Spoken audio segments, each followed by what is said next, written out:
अपनी समझदारी से आप खुद की रक्षा तो कर ही सकते हैं और आपकी यही समझदारी दुश्मन को दोस्त भी बना सकती है। गर्मियों की चिलचिलाती दोपहर थी। जंगल के बीचों बीच एक पुराना तालाब था जिसकी सतह पर हरे भरे कमल के पत्ते फैले हुए थे। पानी में हल्की सी भी हरकत होती तो पूरे तालाब में लहरें फैल जाती थी। इसी तालाब में एक मेंढक रहता था जिसका नाम था गप्पू। गप्पू कोई साधारण मेंढक नहीं था। वो एक धैर्यवान, चालाक और निडर शिकारी था। उसकी हर छलांग शिकार की एक योजना होती और उसकी आंखों की झपकी एक रणनीति। गप्पू बहुत से कीट पतंगों का शिकार कर चुका था, लेकिन उसे अब किसी चुनौती भरे शिकार की तलाश थी। इधर जंगल में पानी के स्रोत कम होते जा रहे थे। गर्मी की वजह से नाले सूख गए थे और नदी भी सिमटकर पतली धार बन गई थी। ऐसे में जानवरों के पास वो तालाब ही एकमात्र पानी पीने का सहारा था। इसी दौरान जंगल के एक कोने से एक टिड्डी का प्रवेश हुआ। उसका नाम था चीनी। चीनी जितनी खूबसूरत थी उतनी ही फुर्तीली और समझदार भी। उसका रंग हरे घास जैसा था और उसकी टांगों में गजब की ताकत थी। चीनी लंबी लंबी छलांगे लगा सकती थी और सबसे तेज उड़ भी सकती थी। पर वो प्यासी थी, इसीलिए वो पानी की तलाश में उस तालाब तक आ पहुंची।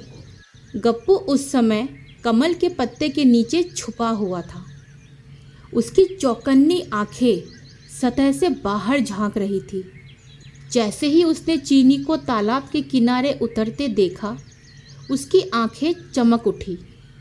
गप्पू अब सोचने लगा, ये कोई आम टिड्डी नहीं है, इसमें कोई खास बात है। इसके शरीर में ऊर्जा है, चाल में लय है और आंखों में होशियारी है।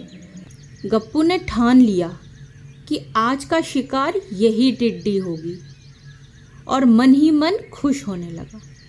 चीनी धीरे धीरे पानी के किनारे उतरी, लेकिन उसके कदम सतर्क थे। जैसे ही वो पानी पीने झुकी, गप्पू ने पहली छलांग लगा दी, लेकिन चीनी चौकन्नी और फुर्तीली थी। उसने झट से छलांग मारी और एक सूखे पत्ते पर जाकर बैठ गई और वो सतर्क हो गई। चीनी को आभास हो गया था कि तालाब में कोई खतरा है। गप्पू ने मुस्कुराते हुए अपने आप से कहा, चलो मज़ा आएगा इस टिड्डी का शिकार करने में। उसने खुद को तालाब के बीचों बीच एक छायादार जगह पर छुपा लिया और चीनी की हर हरकत पर नज़र रखने लगा। दूसरी ओर चीनी ने भी ठान लिया था कि वो अपनी प्यास भी बुझाएगी और खतरे को भी मात देगी। अगले कई घंटों तक ये आंख मिचौली चलती रही। चीनी कभी भी जब तालाब के पास आती तो गप्पू उसी वक्त छलांग मारने को तैयार रहता, लेकिन चीनी भी चालाक थी। वो खुद को हर बार बचा लेती थी। एक बार तो चीनी झाड़ियों के पीछे जाकर छुप गई और वहीं से तालाब का निरीक्षण करने लगी। चीनी जान गई थी कि ये मेंढक कोई साधारण शिकार नहीं है, बल्कि वो खुद एक शिकारी है। अब मुकाबला बराबरी का था। चीनी ने सोचा, अगर इस तालाब से पानी चाहिए तो मुझे पहले इस शिकारी को हराना होगा, लेकिन कैसे?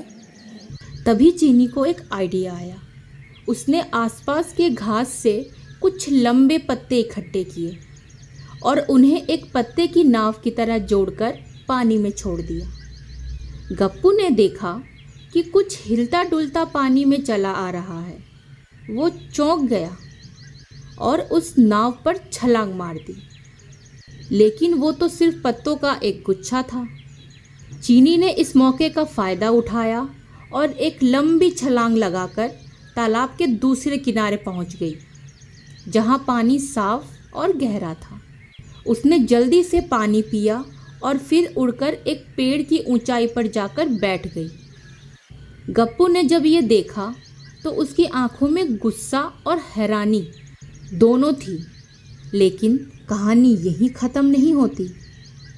अगले कुछ दिनों तक चीनी हर रोज़ तालाब पर आती, नए नए तरीके अपनाकर पानी पीती और गप्पू को चकमा देकर निकल जाती। गप्पू अब चीनी से नफरत नहीं बल्कि उसकी समझ और सूझबूझ का सम्मान करने लगा था। गप्पू को चीनी की चतुराई और साहस पसंद आने लगा था। फिर एक दिन ऐसा आया जब गप्पू ने चीनी के शिकार करने के लिए छलांग नहीं लगाई। वो बस एक पत्ते पर बैठा रहा और चीनी को पानी पीते देखता रहा। चीनी भी पहली बार गप्पू को देखकर डरने के बजाय मुस्कुराई। चीनी समझ गई थी कि गप्पू अब उसे दुश्मन नहीं मानता। उस दिन के बाद चीनी और गप्पू के बीच एक गहरी दोस्ती बन गई। गप्पू अब और कीट पतंगों का शिकार करता था, लेकिन चीनी को कभी कोई नुकसान नहीं पहुंचाता था। वो दोनों अब तालाब के पर्यावरण के संरक्षक बन गए थे। चीनी आसपास की खबरें लाकर गप्पू को बताती थी और गप्पू तालाब की सुरक्षा करता था। ऐसे ही कई दिन बीत गए। एक दिन जंगल में आग लग गई। जानवरों में अफरा तफरी मच गई। सभी जानवर तालाब की ओर भागे, क्योंकि उस वक्त तालाब ही सबसे सुरक्षित स्थान था। गप्पू और चीनी ने मिलकर सभी जानवरों की तालाब तक पहुंचने में मदद की। चीनी ने उड़कर दूर दूर तक आग की जानकारी दी और गप्पू ने तालाब में सबको सुरक्षित जगह दिखाई और उनकी मदद की। जब आग बुझी और जंगल फिर से हरा भरा हुआ तो जानवरों ने गप्पू और चीनी का बहुत धन्यवाद किया और उन दोनों को जंगल के रक्षक की उपाधि दी। उनका नाम अब जंगल के हर कोने में लिया जाता था। बच्चों को उनके साहस की कहानियाँ सुनाई जाती थी। एक शिकारी मेंढक और एक चतुर टिड्डी की दोस्ती की कहानी, जो पहले शिकार और शिकारी थे, फिर मित्र और संरक्षक बने। दोस्तों, हर संबंध का भविष्य स्थायी नहीं होता, वो बदल सकता है अगर दोनों पक्ष समझदारी, धैर्य और साहस दिखाए तो।